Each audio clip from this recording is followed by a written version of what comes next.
Hi, it's Heather from Thicketworks, and today I want to share with you the process of using the Cricut Maker to create jewelry. Yep, jewelry.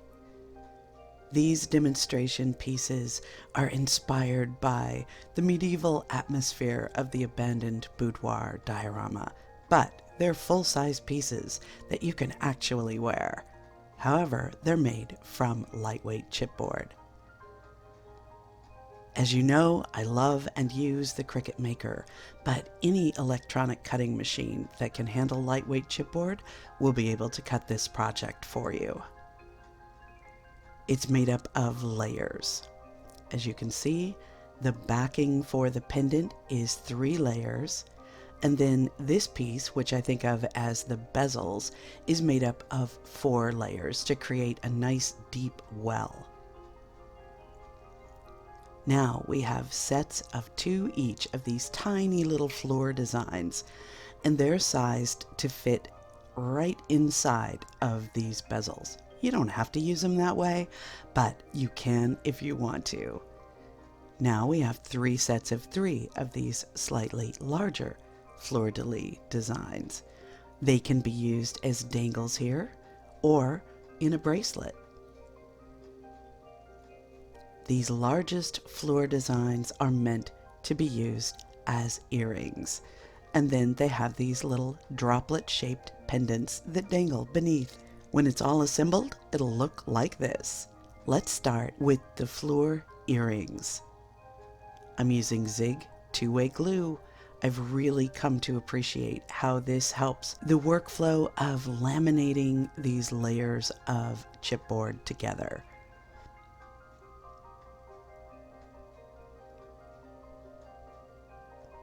The liquid glue is so easy to apply, and it allows me to have a few seconds to align all of the edges, and that's crucial when layering pieces like this.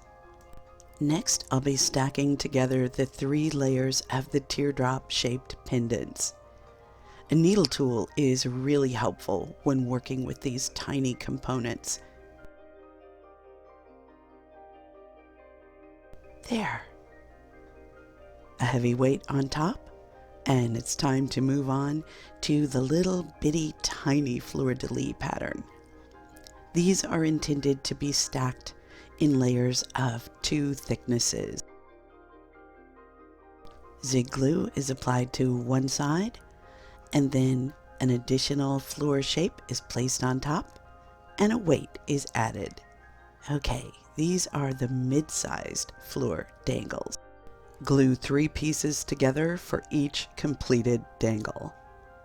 Place a heavy weight on top once the laminating is completed so that they will cure nice and flat.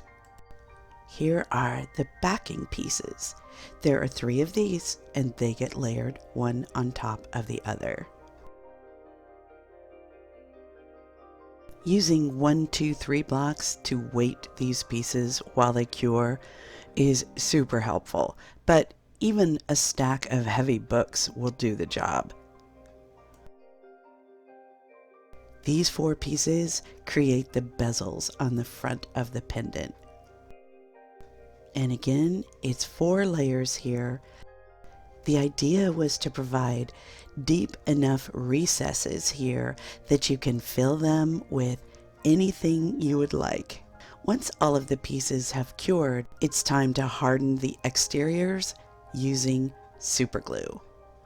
By now, you're probably aware that I've fallen in love with Star Bond super glue, but any good quality, thin super glue will do the job. Working on a non-stick craft sheet makes this much easier. Make sure to rub the super glue into the surface of the chipboard with an old gift card for the best results. Repeat this process for all of the pieces, including the exterior edges where you can see the laminated layers. A set of tweezers can really be helpful at this point to keep you from sticking your fingers together or to the chipboard, neither of which is very comfortable. However, if you do happen to stick your fingers together, a bit of acetone or even vegetable oil rubbed into the affected area will help you to separate them with less pain than you would if you just tried to yank them apart. Don't ask me how I know. Now, I'm taking extra care to add Star Bond superglue to the edges because I want these pieces to be very sturdy and I want to wear them for years. Once everything has been hardened properly, then it's time to go to town with the sanding implements. And in my case, that means grabbing sandpaper, metal files, emery boards, just about anything with a rough surface that I can use to help smooth out all of the edges, particularly, and the flat areas as well. Okay, now it's time to consider the finishes that you want to create. For this piece, I decided to go with a relatively simple finish. I'm putting down a base coat of heavy black gesso. Once this dries, I'll add an additional coat of gesso. I'm placing that on the backing piece and on some of the floor droplets, but not on the bezel area. For this, I'm using metallic wax, and I'm just applying it with a manky old paintbrush. It's important not to apply the wax to the back of this piece, otherwise it may hamper the ability for the adhesive to work properly.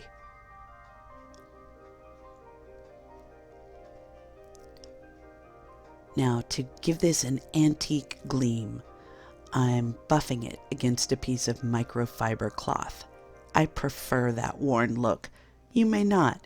Do whatever pleases your eye. I've chosen to add a simple glass cabochon in the very center of this piece.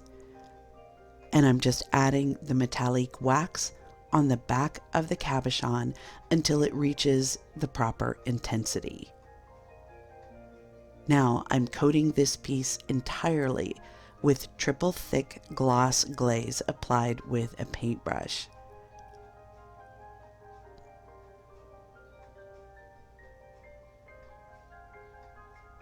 I love triple thick.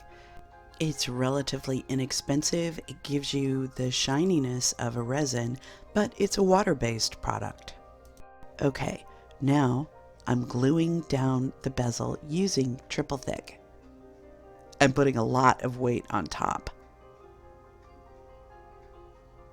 Now it's time to pop the cabochon into the center. I really like the way that looks. Using more triple thick gloss glaze as an adhesive for each of these tiny floor pieces, which get dropped into each of the bezels.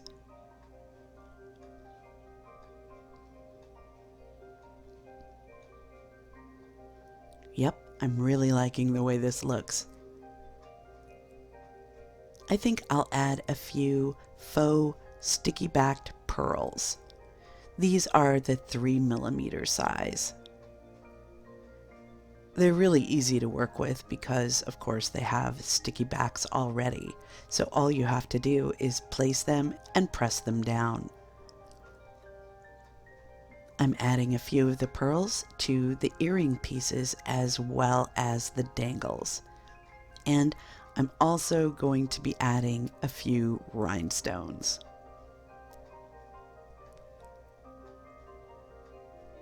For this, I just add a dab of triple thick gloss glaze to the surface of the piece, and then drop the rhinestone right on top of the glaze. It's an excellent adhesive for all kinds of bling. Now I'm flooding the surface of these pieces with the triple thick.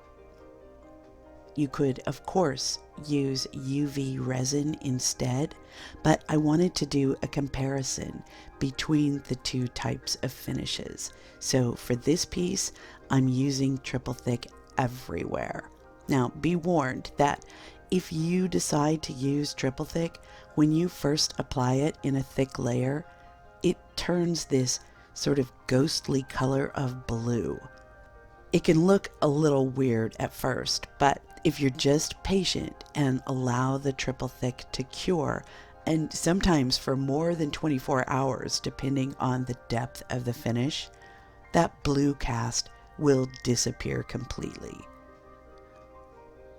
It will become crystal clear, and it will embed anything that you have placed inside of the bezels,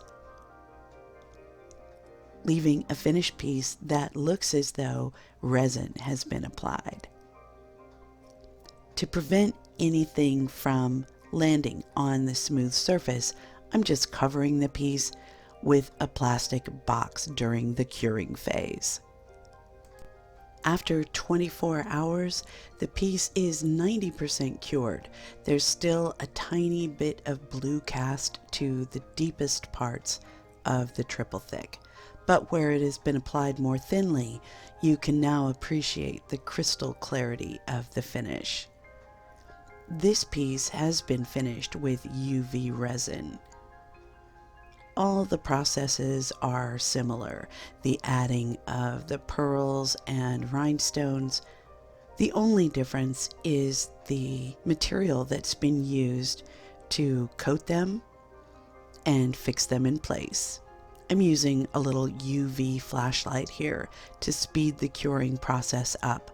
If you don't have a UV light, it's possible to cure this type of resin in direct sunlight in about 20 minutes.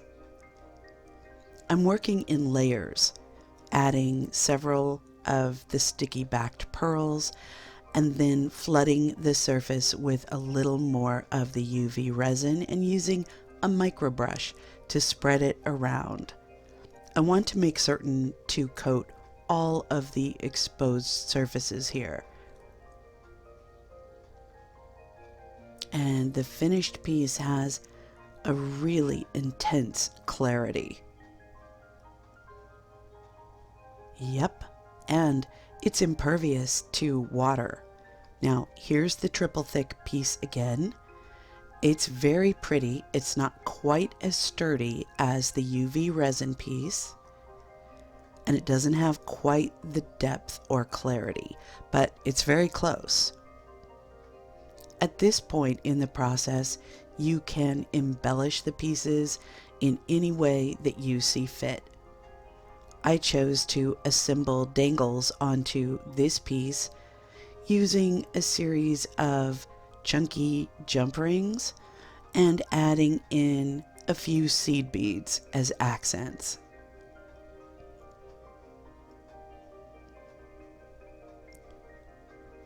You can create any kind of necklace that appeals to you. For this piece, I'm using regular rayon seam binding tape doubled and cut to a length that fits my throat precisely. I'm adding these clamp pieces at the end of the ribbon.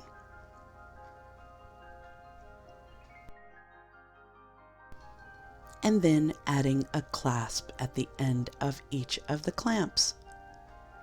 This one's ready to go. The dangles on the resin coated piece are being used to create a bracelet.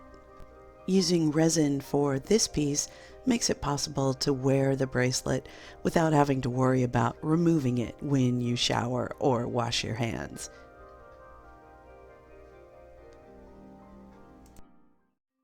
And here's our final comparison. This piece has been embedded with resin and is impervious to water.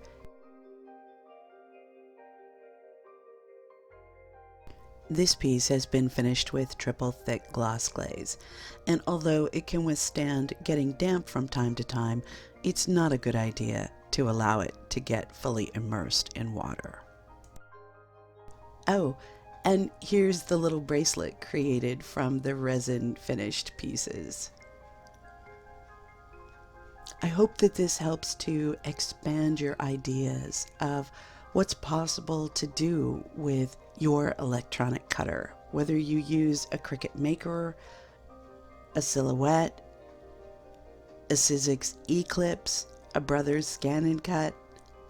If you have access to this technology, a world of creativity is at your fingertips.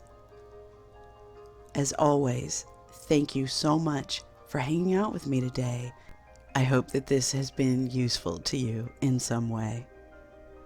Until next time, bye.